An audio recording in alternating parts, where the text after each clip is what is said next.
You know the drill. Your executive says, let's do an offsite. And suddenly you have 12 tabs open, 3 spreadsheets going, and a bad case of decision fatigue. This is where Troop shines, helping you plan without the chaos. Whether it's an offsite, a team retreat, or a last-minute meeting, Troop lets you compare locations, budgets, and travel options to make confident decisions. Troop keeps you organized every step of the way. So no more chasing info or juggling last-minute changes across 5 different platforms. If you are ready to take control of your meetings, head to leaderassistant.com/troop. That's leaderassistant.com/troop. Hey friends, it's Jeremy Burrows, host of the Leader Assistant Podcast. Thanks for tuning in. Today I'm excited to highlight an episode from my friend Annie Croner's podcast called Whole Assistant. And I really think you should check out her show at wholeassistant.com or look it up on your favorite podcast platform. Again, Annie Croner's podcast called Whole Assistant. Today, I am spotlighting one of Annie's episodes from the Whole Assistant podcast, and I'm excited to spotlight several episodes over the coming months. So I hope you enjoy it, and I hope you check out wholeassistant.com to learn more about Annie and her great podcast.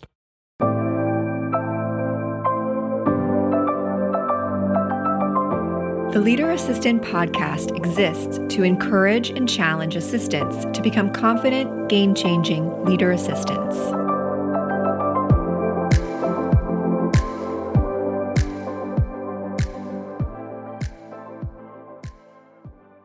Okay, we're going to get down to business. Today, we are talking about how to have your best annual review.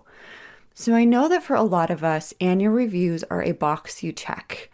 But annual reviews matter, and they matter for a few reasons. It's perhaps the only conversation you'll have all year that revolves around you, right? And I think that we are just so into our work that we forget this. And this is a conversation that is meant to showcase you and your contribution. So I really want you to take your annual review seriously. And I think it's really important that as executive assistants, we own this conversation. So I really want you to take an active stance. And I get the whole idea of, especially if you're doing a good job in your role and you've been established in your role for a while, it's like, yeah, it's annual review time. I know I'm going to get like lots of accolades. I know my boss is going to tell me good job. I know there are probably a couple places where I have room for improvement, but I know overall it's going to be good. And so we tend to take a passive stance, but I don't think that's the best way to go. I think really being able to articulate your value proposition is a great exercise, and the annual review is a great time to do that. So I really want you to take your annual review seriously, to own this conversation, to drive this conversation forward instead of being passive and letting your executive or the person who oversees you in your work, maybe it's another executive assistant or somebody in HR or chief of staff or whoever oversees your annual review, instead of taking a passive stance on it, I really want you to take an active one, and I want you to own the conversation. I want you to be the one driving the conversation forward, and I want you to be the one articulating your value proposition.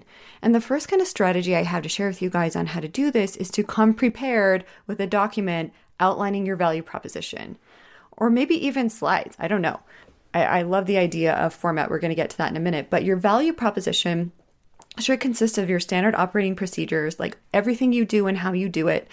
Oftentimes our executives are unaware of all that we manage for them. And so actually bringing our SOPs, actually having that printed out, actually laying it down in front of them and being like, this is all I manage, is going to be super valuable. I walk my clients all the time through the process of outlining their SOPs. And I know that it can be really challenging when you've got calendar management as one line item, and calendar management literally takes 2 to 3 hours of your day. Every day, right? So really articulating what that looks like, the calendar management piece looks like, all the back and forth, all of the negotiation and all of those things, and really outlining even calendar management as a piece of your value proposition will go a long way in your annual review. And I just feel like it's a good thing for us to know how to do anyway. Also, to be included in whatever you present to your executive. Projects and tasks not included in your job description are something that I would definitely highlight. So really getting clear on what your job description is, and how it evolves and changes over time. So the great thing about actually following this process for your annual review is that if you do this year after year, you will actually be able to point out the differences year over year of all that you've taken on and how your role has evolved and changed with time. Maybe management changes or shifts. You've taken on maybe more responsibility, or you've taken on projects that have been outside your normal purview. We want to capture all of that information and include it in this value proposition document that we're going to present to our executives. Also, key accomplishments. If there was a meeting that you prepared for that was really huge, maybe an event that you prepared for that was really huge, maybe you took on planning a Christmas party or a holiday party or someone's retirement party, those sort of things. Also, if you implemented any new systems in your office or for your executive or in your executive's office, all of those would go under your key accomplishments. Process improvement, if you've improved any processes, anything like that. I also like to include financial savings. My last year working for my executive, I think I charted like $7,000 in savings for between him and the company. So actually highlighting those as a part of your value proposition is huge, huge. You actually saved the company or your executive money, and that also needs to be highlighted. And now we're going to talk about format for just a minute. I love the idea of potentially creating a portfolio for yourself and having it be really graphic. So getting in Canva and, as much as you can articulate the data and break it down in a really cool visual way, that will go a long way in you being able to articulate your value proposition. I also love this because when we think about our value proposition and a list of things, that's great. That was always what I presented to my executive. But I recently had a situation where I was interviewing someone and this person came with slides. They came with slides of their key accomplishments in their role, of awards they'd won, of the years of service they had served their executive, of all the value that they brought. And it was really, really impactful. So maybe you just want to create slides, right? Whatever you've got to do to make it super engaging, but I would definitely consider the format. I think also when we consider the format, this can help us articulate our value proposition even better. How can you share your story visually? Just something to consider. I never did it. Like I said before, I always came with a document of everything that I had accomplished. I rewrote my job description year after year. So I'd literally set that down in front of my executive as well. It'd be pages and pages worth of documents. But if you can actually do that in a visual way, I think that was very, very cool. I really appreciated seeing those slides. Okay, you also want to include your goals. Now, I know that most of us do an eye roll when we talk about goals as executive assistants because we're like, I want to still continue to kick butt and take numbers. I still want to embrace my badassery and manage my executive's calendar well and do all these other things and functions well. Great, that's awesome. But this too is not another box for you to check. Okay? I really want you to consider your goals. And I really want you to consider your goals from the vantage point of an area of business that interests you. Of course, if you've got some holes in your skill set or whatnot, and you know what goals would be helpful for you moving forward, that's great in your role. But if you're getting stuck, a great place to start is with your desire. What interests you? For example, do you want to be an amazing networker? How can you improve those skills? Can you take a course on networking? Can you really put yourself out there in new and interesting ways and get involved with networking groups? Maybe finance. Maybe you take a finance course and learn how to read a P&L and a balance sheet. I did this one year for my goal because I knew it would really help my executive if I was able to read a balance sheet and it would fill in my gaps as well.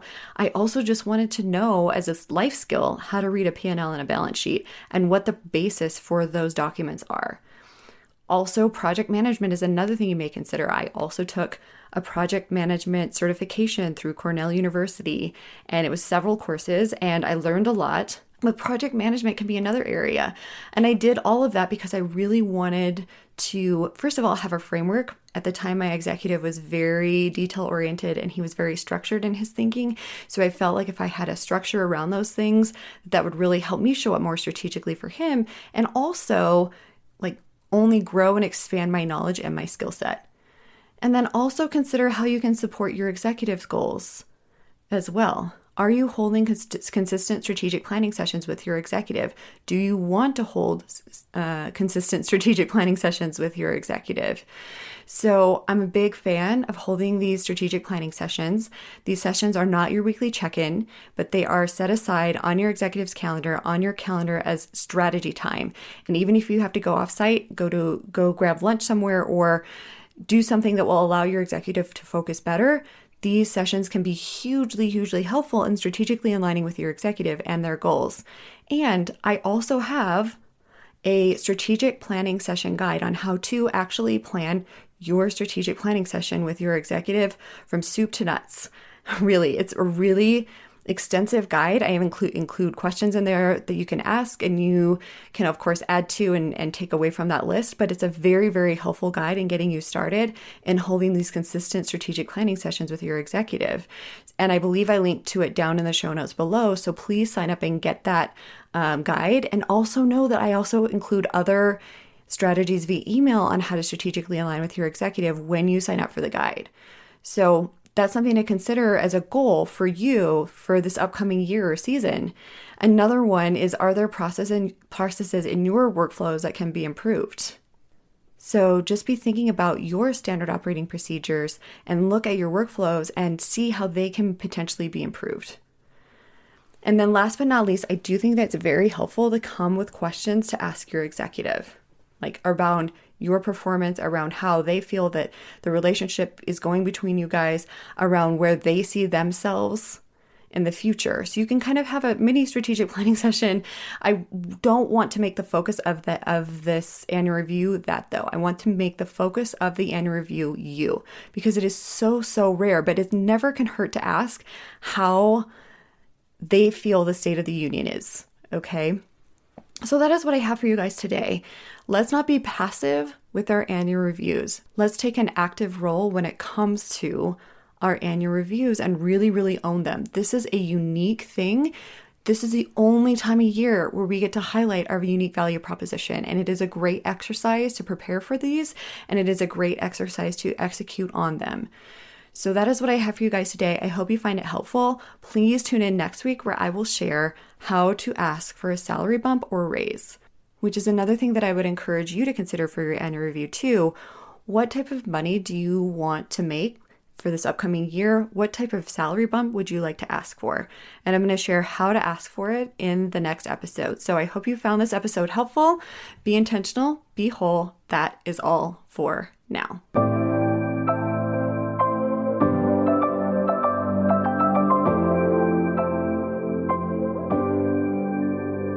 Please review on Apple Podcasts.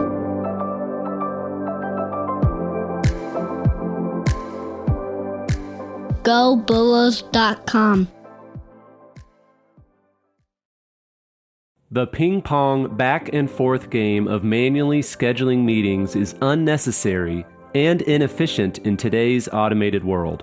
It's time to embrace calendar automation for increased productivity and capacity. You Can Book Me by Capacity is my favorite automated booking solution. It's a game changer for me and my executive.